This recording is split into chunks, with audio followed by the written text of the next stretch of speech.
Yairo ni mtawala mkubwa sana, akaja pale kwenye ukingo wa bahari.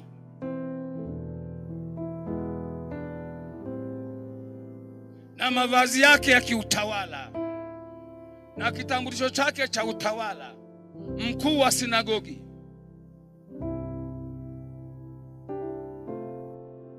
Mamia na maelfu ya watu yamesimama pale kumngojea Yesu kumshika. Huyu ni kiwete, huyu ni kipofu, huyu ni kilema, huyu ni kiziwi, huyu anatapika damu, huyu ana ugonjwa wa moyo, huyu shinikizo, huyu blood pressure, ugonjwa wa kisukari. Huyu ni kiwete, huyu ni kilema, huyu ana watoto wa miaka 20. Wote wanataka Yesu nisaidie. Hata Yairo naye anakuja huko tu, mtu mkubwa namna hii. Akaja Yairo, mtu mkubwa ambaye hakutazamiwa kuwepo. Anajishusha Yairo. Yairo alikuwa ni mtawala ng'ambo ya bahari. Akamfuata Yesu.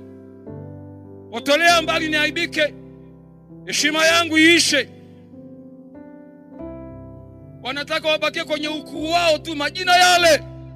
Ndani ana figo imeoza. Yairo ni mtu mkubwa. Akasema na ukubwa wangu sasa, muda wangu wa ukubwa umeisha. Akaja akamfuata Yesu pale Yesu alipo. Biblia yako inakwambia hivi, akapiga magoti.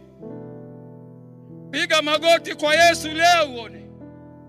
Mpigie Mungu aliyekuumba magoti leo, hata nyumbani kwako huko unakonisikiliza. Muda huu uone kitakachotokea.